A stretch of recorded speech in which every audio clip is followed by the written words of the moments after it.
Mana orang ni? Tak ada orang pun. Ada kuliah ke tak ni malam ni?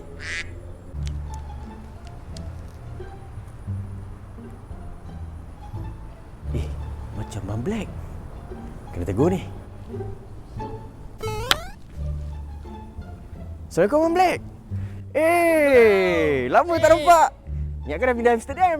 Waalaikumsalam, mate. Duduk. Aku ada je kat sini. Ada je? Nak pergi masjid ni, lama tak pergi. Ingat nak jalan apa ni, menuju Tuhan. Taubat. Alhamdulillah, saya doakan Bang Black terus istiqomah. Terima kasih. Sama-sama. Terima kasih, mate. Seronok tadi tengok Bang Black lepas solat tau. Ya. Mate. Cantik betul jubah kau ni. Alhamdulillah. Kemas, ada lining tajam-tajam. Tak panas? Lawa kan? Oh. Brand ni saya dapat daripada Curai.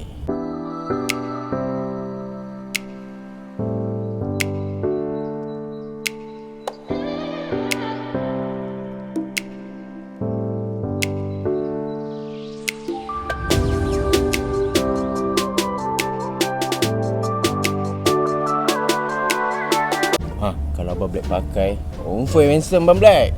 Ada tak size 2XL? Kalau ada aku nak beli. Wah, Rezeki Bang Black malam ni memang saya bawa 2SL. Tu. Yang saya hadiahkan untuk abang. hadiah. Wah. Kat sini. Sama. Baik betul kau ni. Kau demam ke? Tak bang, saya ikhlas. Nanti malam esok abang pakai tau. Kita boleh jemaah dekat masjid ni sama-sama. Satu lagi bang, malam esok lepas isyak kita ada kuliah. Jangan tak datang tau. Okay mate, set. Esok aku pakai jubah ni. Nampak lawa. Satu lagi Abang Black. Besok malam Abang Black pakai jubah ni, pakai seluar panjang tau. Pakai seluar panjang? Tak, bukan apa. Sebab jubah baru, takut Abang Black tak selesa. Betul.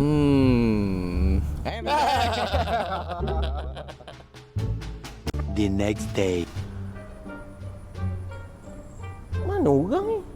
Tak ada orang pun. Ada kuliah ke tak ni malam ni? Kena kencing dulu dengan Amit malam ni. Kuliah pindah tempat lain bang. Ya. Ikut saya. Jom. Jom. Naik kereta saya. Bagi bang. Kau ni orang tak boleh percaya dah Mit. Kau ni orang tak boleh percaya dah Amit.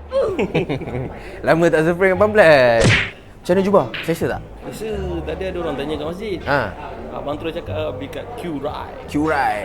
Saiz banyak, Betul. lengkap, Betul. warna banyak, Betul. selesa, cun. Cun kan? So kalau diorang tanya, tak payah pening. Pergi je TikTok diorang. Type je Curai Legacy. Okay. Kat situ semua ada. Okay. Warna semua ada. Semua ada. Pergi je Usha. Usha ke? Cuba tengok tu macam nak shoot. Alamak.